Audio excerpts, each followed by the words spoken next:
हाथरस के सिकंदरा गांव में हुई दर्दनाक घटना के बाद हर किसी का दिल दहल गया। पुलिस के द्वारा बाबा की तलाश की जा रही। वहीं आज अलीगढ़ पहुंचे विश्व साकार हरि बाबा के सत्संग के दौरान मची भगदड़ के बीच अभी तक 121 लोगों की जान जा चुकी है। 150 से ज्यादा लोग घायल बताए जा रहे हैं। इसी बीच बाबा के द्वारा अपने वकील एपी सिंह को अलीगढ़ में मौजूद दीनदयाल अस्पताल में घायलों से मिलने के लिए भेजा, जहां एपी सिंह के द्वारा जानकारी देते हुए बताया गया कि जिस तरह से जो घटना हुई है उसकी वह निंदा करते हैं। बाबा विश्व साकार हरि जी के द्वारा पुलिस का सहयोग करने की बात कही है। जहां पुलिस बाबा को बुलाएगी, बाबा वहां हाजिर हो जाएंगे। बाबा के द्वारा संवेदना व्यक्त की है।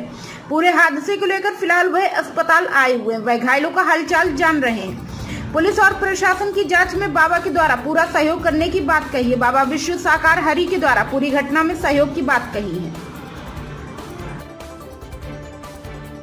सब लोग आ जाएंगे, पता चल जाएगा और हम वीडियो रिकॉर्डिंग को एसआईटी को दे देंगे, लेकिन वो हमें पहुंचाएं। अगर वो अपनी आइडेंटिटी छुपाना चाहते हैं, नहीं बताना चाहते हैं, तो हमारे page doctor AP Singh lawyer पे दे दें, Instagram doctor AP Singh lawyer पे दे दें। हम उनकी आइडेंटिटी भी नहीं बताएंगे और एसआईटी को दे देंगे, जिससे दोषी बख्शा नहीं जाना चाहिए, निर्दोष को दंड मिलना चाहिए। बाबा इतनी 121 मौतें हो गई, बाबा सामने क्यों नहीं है? उनका ही मैसेज है। वो लॉ अबाइडिंग सिटीजन है।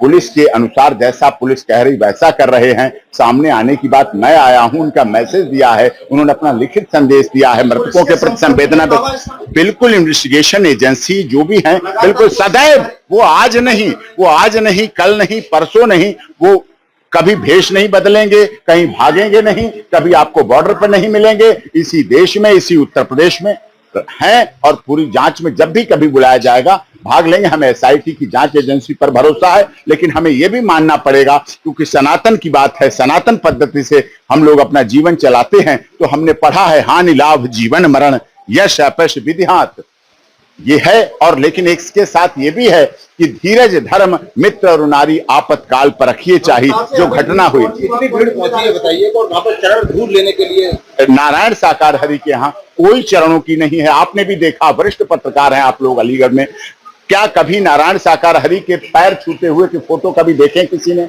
नहीं देखे, है ही नहीं, हो ही नहीं सकते। वहां ना तो वहां डोनेशन है, ना वहां चंदा है, ना वहां रसीद है, ना वहां किसी के तरह सोने चांदी चढ़ाने का है, कोई व्यवस्था नहीं है। सिर्फ प्रवचन करते हैं और उसी आधार पर अपना जीवन चलाते हैं। अपने बीआरएस की सैलरी से जो मिलती है, पेंशन मिलती है, उसी से अपना जीवन यापन चलाते। वो तो किसी का भोजन भी नहीं करते। इतना बड़ा एम्पायर एक सिपाही ने खड़ा कर दिया, इतना बड़ा आश्रम खड़ा कर दिया। आश्रम नहीं उनका है, कोई उनका आश्रम नहीं। कोई बनाता है, कोई खड़ा करता है, उन्हीं नहीं उनका कोई। मैं आपके सामने उनका एडवोकेट होने के नाते, 26 वर्षों से सुप्रीम कोर्ट में वकालत होने के नाते, आप वरिष्ठ पत्रकार लोग हैं, आप सबके सामने की जिम्मेदारी के साथ कहता हूं कि नारायण साकार हरि का इस देश में, इस दुनिया में कोई आश्रम नहीं है। तो ये बताइए कि जब इतनी बड़ी मौत हो गई, 121 की तादाद में, नारायण हरि सामने नहीं आ रहे? सामने आए हैं, सामने उन्होंने मैसेज दिया है। जैसे आए, लेकिन वो क्यों नहीं आ रहे? वो क्या यहाँ आए, वो क्या करें, वो कहाँ जाएं? तो जहाँ बताया जाता है भक्तों के पास जाएंगे, भक्त उनके पास जाएंगे और उसके लिए शोक जो सभा है उसका भी आयोजन किया जाएगा और उसमें आत्माओं की शांति के लिए कार्य किया जाएगा। पुलिस कहेगी कि आत्मसमर्पण करेंगे या पुलिस से मिलेंगे, किस तरह की? जहां हम कानून में विश्वास करते हैं, नारायण साकार हरि लॉ अबाइडिंग सिटीजन है, कानून में भरोसा किया है, कानून में विश्वास किया है। जहां जब कहीं जिसकी भी जरूरत पड़ती है, हमारे किसी अनुयायी की, हमारे किसी कमेटी की, हम लोग कानून में विश्वास करते हैं, पूरी तरह से भाग लेंगे। सर, सेवादारों को ने तत्काल वहां से सबूत हटा दिया, ऐसी भी जानकारी मिली? बिल्कुल नहीं। सेवादार कौन है? मरने वाले कौन हैं? कहीं बाहर का नहीं। किसी ने धक्के नहीं मारे, आज तक कभी धक्के नहीं मारे। एंटी सोशल एलिमेंट्स हैं जिन्होंने ऐसी घटना को अंजाम दिया। कौन अपनी बहनों को, कौन अपनी माताओं को, कौन अपनी पत्नी को, कौन अपने बच्चों को धक्का दे देगा? सेवादार भी उनके हैं, मरने वाले भी उनके हैं,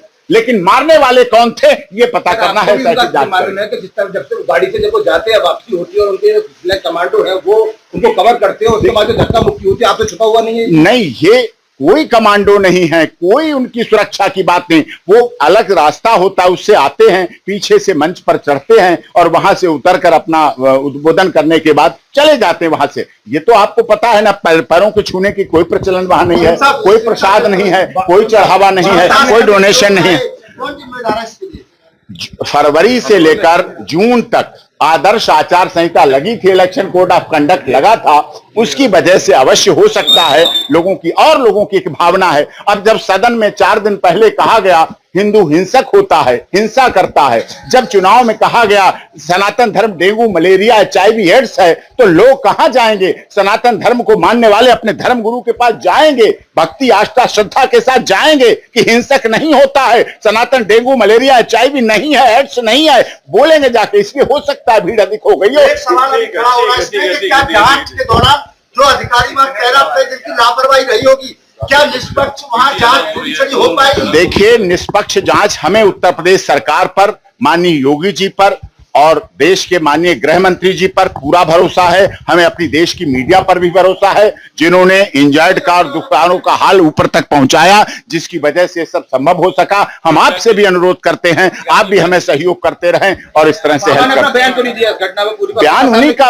उनका ही बयान आया, उनके हस्ताक्षर से बयान आया। आपने देखा होगा, आप मेरे पेज पे देख लीजिए, उसमें आया है, उसमें स्टेटमेंट है कि शोक संतप्त परिवार के नहीं, जब जहां जैसी जरूरत होगी वो सामने होगी।